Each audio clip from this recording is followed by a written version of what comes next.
ओम नमो शिवाय। ओम नमो शिवाय। ओम नमो शिवाय। श्री शिव महापुराण, पहला खंड, पहला अध्याय। एक समय महर्षि श्री वेद व्यास जी के प्रधान शिष्य श्री सुत जी, जिन्होंने अपने गुरु की सेवा द्वारा बड़प्पन प्राप्त किया था, नैमिषारण्य नामक वन में भगवान सदाशिव की तपस्या कर रहे थे। वे सदैव शंकर जी के ध्यान में मगन रहकर उन्हीं के गुणों का कीर्तन किया करते थे। उन्हीं दिनों संयोग से शौनक ऋषि अपने साथ अन्य बहुत से ऋषियों को लेकर श्री सुत जी के पास आए तथा उनसे इस प्रकार बोले, हे सुत जी, हम लोग संसार रूपी अथाह सागर में डूबे हुए हैं। हमारा परम सौभाग्य कि आज हमें आपके दर्शन प्राप्त हुए। कुछ समय पश्चात वह युग आने वाला है जिसमें पुराने धर्म नष्ट हो जाएंगे तथा पापाचार में वृद्धि होगी। सब लोग उस धर्म को त्याग कर कुमार्ग पर चलने लगेंगे। चारों वर्ण इस प्रकार अपने कर्मों से पतित हो जाएंगे कि ब्राह्मण वर्ण खेती करने लगेगा। ब्राह्मण छल कपट में अत्यंत चतुर होंगे और अपने धर्म को भुला बैठेंगे। क्षत्रिय वे अपने जाति धर्म को त्याग कर युद्ध क्षेत्र में से विमुख हो पलायनवादी बन जाएंगे तथा चोरी करने में अत्यंत चातुरी का प्रदर्शन करेंगे। वे शूद्रों के समान कर्म कर बैठेंगे और उसी अवस्था में रहकर प्रसन्नता का अनुभव करेंगे।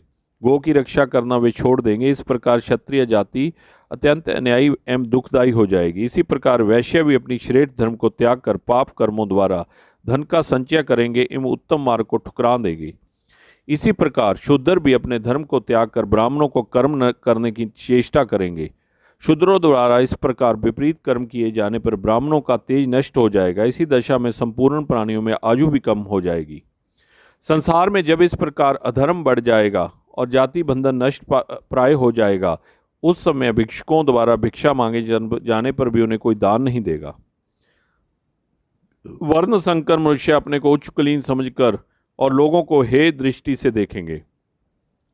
स्त्रियां भी दुष्ट प्रकृति वाली बनकर अपने पति की सेवा से विमुख हो जाएंगे। ऐसी अवस्था में संतान भी अपने माता पिता से प्रीति रखना त्याग देगी। मनुष्यों में संयम, जप, तप तथा शील नष्ट हो जाएगा। ऐसी अवस्था में प्रतिदिन सत्य और शौच का अभाव होता जाएगा। हे सुत जी, ऐसे घोर कलिकाल में लोग तपस्वियों को केवल इसलिए सम्मान देंगे कि वे उनके पुत्र आदि उत्पन्न होने की कामना को पूर्ण करने में सहायता प्रदान करेंगे।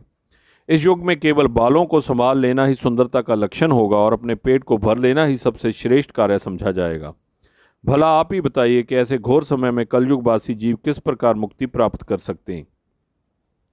वे अपने पापों तथा सहस्त्रों दुष्कर्मों को भस्म कर सत्य पथ को अपनाने में किस प्रकार समर्थ हो सकेंगे। आप सब प्रकार की चिंताओं को दूर करके प्रसन्नता प्रदान करने वाले हैं। हम लोग इसी चिंता में डूबे हुए थे कि तब तक हमें अपने आपके दर्शनों का सौभाग्य प्राप्त हो गया। अब कृपा करके कोई ऐसा उपाय बताइए जिससे हमारी यह चिंता नष्ट हो जाए और हम प्रसन्नता को प्राप्त करें। संसारी जीवों को हित चाहने वाला आपके समान और कोई नहीं है। आपने भगवान वेद व्यास जी की अत्यंत सेवा की है और उन अनेक पापियों को पाप रूपी समुद्र से पार उतारा है। भगवान कृष्णा द्वैपायन ने अत्यंत कृपा करके आपको संपूर्ण पुराण पढ़ाए हैं। अतः आप हम पर भी अवश्य कृपा करें। शौनक ऋषि के मुख से निकले हुए इन शब्दों को सुनकर सुत जी अत्यंत प्रसन्न हुए। तदुपरांत अपने नेत्रों से प्रेमाशुओं की वर्षा करते हुए इस प्रकार बोले, हे शौनक जी तथा अन्य ऋषि महानुभावों, आप लोग परम ज्ञानी एवं संपूर्ण संसार का हित चाहने वाले हैं। यद्यपि संसारी लोगों की वह बुद्धि नष्ट हो गई है जिसमें सबके मंगल का ध्यान रहता है, परंतु आप सब लोग उसके उपवाद स्वरूप हैं, क्योंकि अपने आपके अन्य लोगों के उपकार के लिए मुझसे यह प्रेषण किया है। अतः अब मैं आपके इस प्रीति के वशीभूत होकर भगवान सदाशिव की उस परम स्तुति का वर्णन करूंगा जिसे सुनकर कलिकाल के दुख नष्ट हो जाते हैं तथा अज्ञानी जीवों को भी मुक्ति प्राप्त होती है। यही कारण है कि जो लोग बुद्धिमान होते हैं वे भगवान सदाशिव की तपस्या द्वारा संपूर्ण पदार्थों को अनायास ही प्राप्त कर लेते हैं। शिवलोक में किसी भी प्रकार शोक और दुख कभी भी नहीं व्यापता।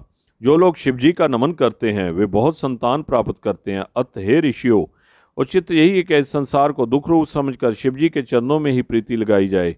है शौनिक, शिवजी की स्तुति करने में वेद भी असमर्थ हैं। अतः शिवजी का क्षण भर के लिए भी ध्यान करना नहीं भूलना चाहिए। सुत जी के मुख से यह वचन सुनकर शौनिक ऋषि अपने दोनों हाथ जोड़कर उनके सम्मुख बैठ गए। तदोपरांत सब ऋषियों ने परस्पर विचार विनिमय करके सुत जी से यह कहा, हे सुजी, शिवजी तो निर्गुण कहलाते हैं, उनके सगुण रूप किस प्रकार धारण किया, उन्होंने संसार को किस प्रकार उत्पन्न किया तथा समय किस प्रकार स्थित रहते हैं, वे किस कार्य से प्रसन्न होते हैं और प्रसन्न होकर क्या वरदान देते हैं।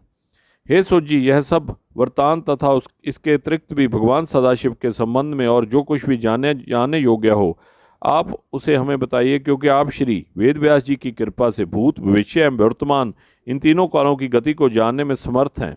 तभी तो व्यास जी ने कृपा करके अपने श्री मुख से आपको इस ब्रह्मांड का संपूर्ण रहस्य समझा दिया है। यह बात निश्चय है कि जब तक श्रेष्ठ ब्रह्मा ज्ञानी से भेंट नहीं होती तब तक शोक तथा मोह नष्ट नहीं होता है। हम तो इसी को बड़ा भाग्यवान मानते हैं जो शिवजी की कथा कीर्तन से अपना संबंध सदैव बनाए रहता है।